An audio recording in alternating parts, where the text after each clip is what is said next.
Welcome back, Last Request Barbecue Show. Today, a special episode. We are doing Canada Brisket. So what does that mean? Well, I've already done a bison brisket, and I haven't done any other briskets. I've been watching brisket shows, how to cook, how to prep. You know, it can be a little overwhelming in terms of how to do the prep, but I think I've watched enough, and I think it's a little oversold in terms of how hard it is. We're gonna find out. We are doing, as you can tell by the lighting, starting at night. We're gonna do about an 18-hour brisket episode. So it's gonna cook for about 12 and then gonna rest, be chill, and then we're gonna see what we come up with. Now, why is it the Canada? Well, I was in New York City a couple of weeks ago and met the CEO of Spiceology. Shout out to Chip Overstreet. He and I had a great conversation over dinner, and it got me excited. It got me excited about cooking a Canadian brisket with Canada spices. So we're gonna put it on the Yoder. It's gonna cook overnight, as you can tell. It's late at night when I'm starting it. I want it ready for dinner tomorrow. So lots of work ahead of us and some fun, you know, chilling and trimming of this brisket. Let's get started. All right, let's get this party started. What have we got? A 7.5 kilo brisket, all Canadian beef. Fantastic. Let's open it up and see what we've got. As I said, you know, I've been watching YouTube episodes on how to cut and prep briskets.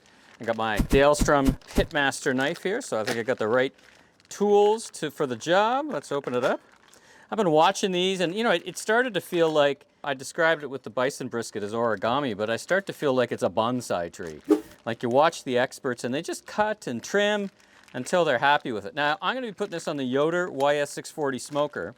So two things. That allows me a little bit of, you know, I can smoke overnight and, you know, it just kind of keeps cranking away, and it's an industrial level tool. So I can be very confident it's gonna keep working.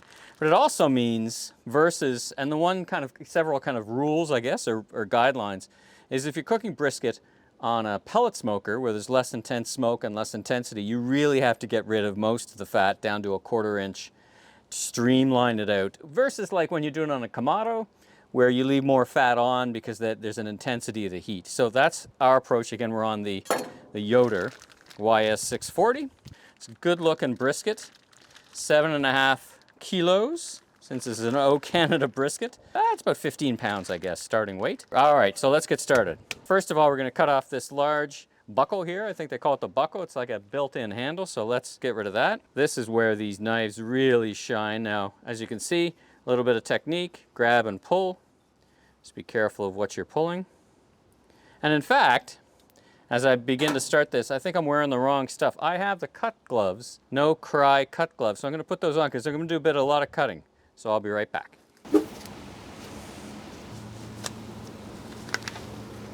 Cut gloves on with a disposable glove on top. I'll put a link in the show notes if you want to pick up a pair. High-tech stuff, cut resistant, not that I want to try, and put them to the full test. There we go. All right, so back to work. All right, so this is the buckle. So let's get this part off. Look at that fat. Let's get rid of this a little bit more. This is like I said, like a bonsai tree.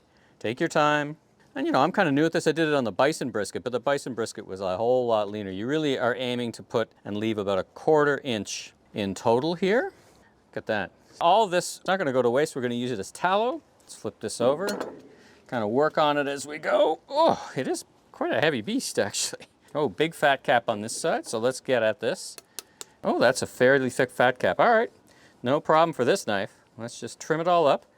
And again, big fat cap. If we were cooking on a Kamado style, for example, we'd probably leave more of this on. By the way, hint, hint, I have a new barbecue on the way. Very exciting.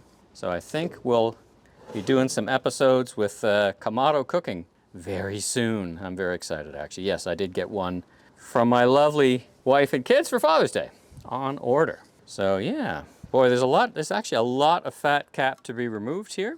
I think the idea is to make it nice and aerodynamic. At the same time, what we're doing here is cutting for grace, cutting for speed, cutting for looks. I mean, you want a good looking brisket at the end of the day, and you want not too much of this. As I said, we'll leave about a 1/4 inch of this.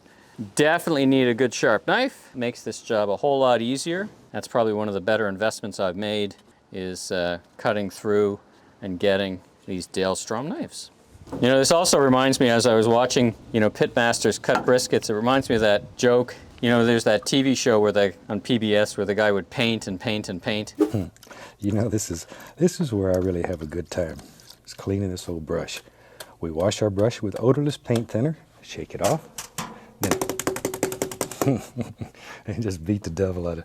That really is the fun part of this whole technique. It was very chilling and very relaxing to watch, but just when you thought it was finished, you think he'd start putting another stroke in. You know, wait, it was finished. Isn't it finished? There we go. There's a big part of that fat. All that comes out. I had great reaction to the bison brisket episode. Very unusual. Unique, I guess. I intend to do a lot more with bison. I'll be sharing this with the neighbors, with Paul, our neighbor Paul, and our neighbor Floyd and Eliza. And it's a lot of products, so I intend to be sharing it about. You definitely want to watch your knife skills and work on your knife skills. Never pull towards you. Always try and pull away from you, because accidents happen and they could slip and come over on top. I'm starting to fill up my thing here. I'm running out of space to put the remnants. Probably a couple of pounds here come off, at least, or a couple of kilos, I should say. Now, the trick here is to lift it up a bit from underneath so you can get at this. I don't know if you guys watch The Bearded Butcher. Great show, and I've used, of course, their rubs. And I just watch their technique as butchers as they cut, and it's really kind of transfixing, I find, as they do their trade. I'll be doing more work with them, actually. I was just reaching out, so I'll be doing a little more work with those folks. Maybe trying some of their sauces and more of their spices. Of course, liked and used their bearded black. They raised bison. They were a natural spice for my bison cook. But we reached out, we're chatting, so stay tuned for that. All right, let's turn this over and see what we got. This is this fat seam here. I don't want to destroy this too much because it really will take off a corner. So let me see if I can excise some of that out. Oh, see, I just poked my glove. Thank you for I poked it again with this part. Thank you for the No Cry gloves. That would have poked me, I think. Yeah, get rid of some of this. Look at the amount of product I've taken out here. Yeah, that's mostly fat, and that's how does it change my ergonomics here. It's kind of weird, eh? This kind of thing. I don't want to waste it, but also don't want to just burn up to be nothing. So I think I'm going to just cut it here, because I think after the time we put it in, it'll just kind of be crunchy and burn up. It's not really thick enough to handle a lot of the heat. I am liking the size of this and the shape. Let's give it another turn. Oh, we got some work to do here, though. This part of the cook gets a whole lot easier with the right tools. Well, okay, that's gotten to where I'm gonna get it to. Oh, there we go. You know, there's lots of stuff that comes off of this. All right, what are we gonna do from here on in? We're gonna put on some Camelina oil just to get it ready for the love. A little bit of Camelina oil. Look at that beautiful color. Straight from Alberta. I wonder if this beef is from Alberta. It's Canadian beef. Now, I'm gonna start with pepper. Pepper makes a fantastic bark, so I'm gonna put some pepper on it. Nice even layer, not too much in any one place. And then we're gonna put on Oh Canada. So that goes on top, and let's put that on. You can see lots of nice different flavors. I can see salt, I can see all kinds of chunky flavors in here. But it's a huge piece of meat, so that'll render it nicely. Rub that in, looking good. Let's get that over on its side, get some pepper on there. So yeah, I was in New York with my friends at Commerce Next, some of the stuff I do beyond the barbecue show, and had the chance to have dinner with a bunch of great folks in New York, including Chip. And we just got to talking, of course. We got to talking about barbecue and spices and all that great stuff. So it was a real fun night. Really appreciated everyone's company who was there. And learned lots about Spiceology, which is kind of, close to my heart in terms of what I do here in barbecue world. Ooh, that's a bit too much. Spread that out a bit. That was not a fine application right there. There we go, that's better. Oh, Canada.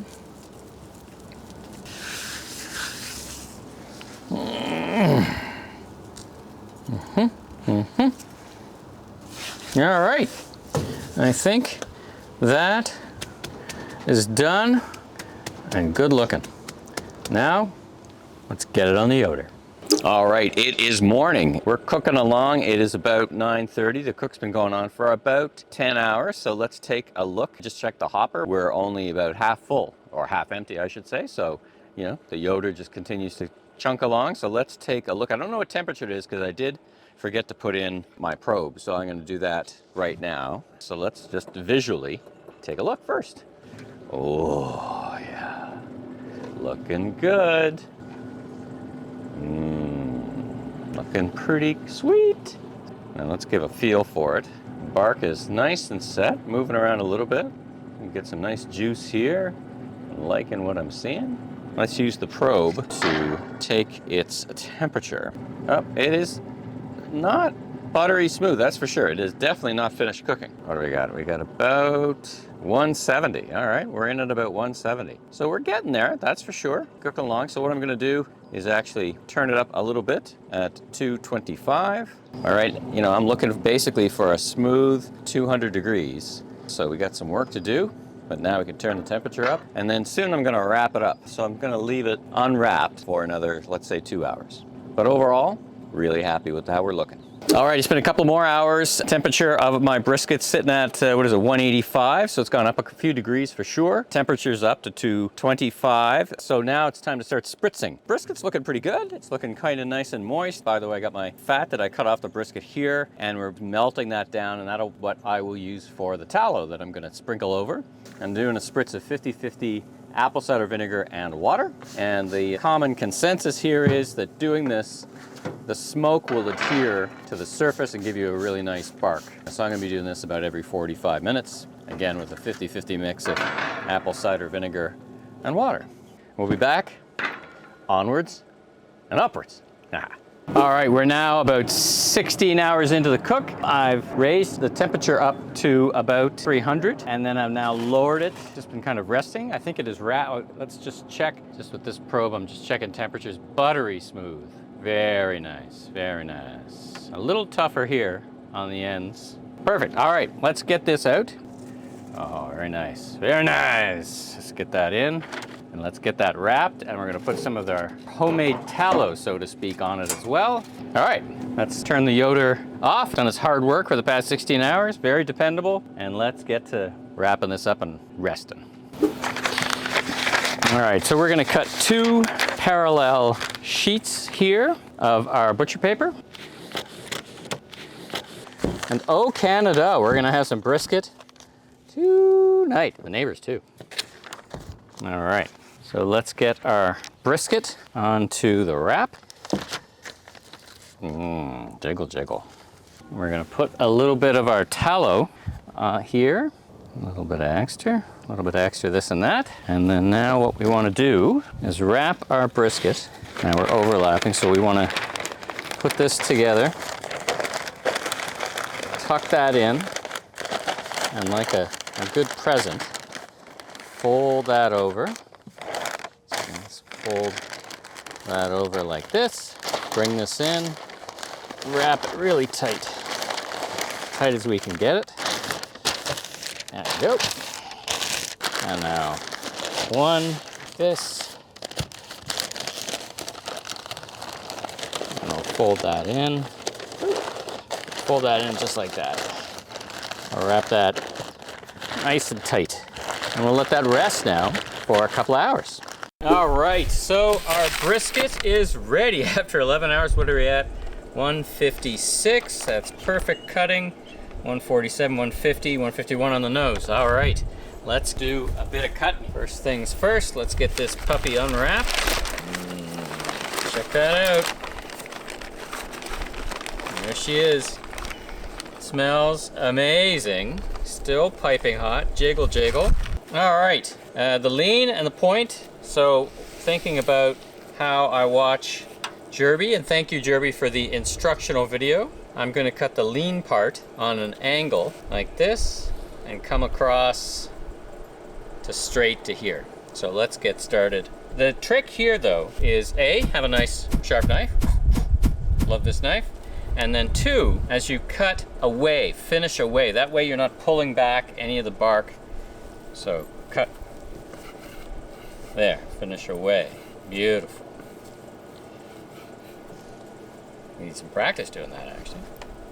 It's funny watching these guys do there. I see, okay.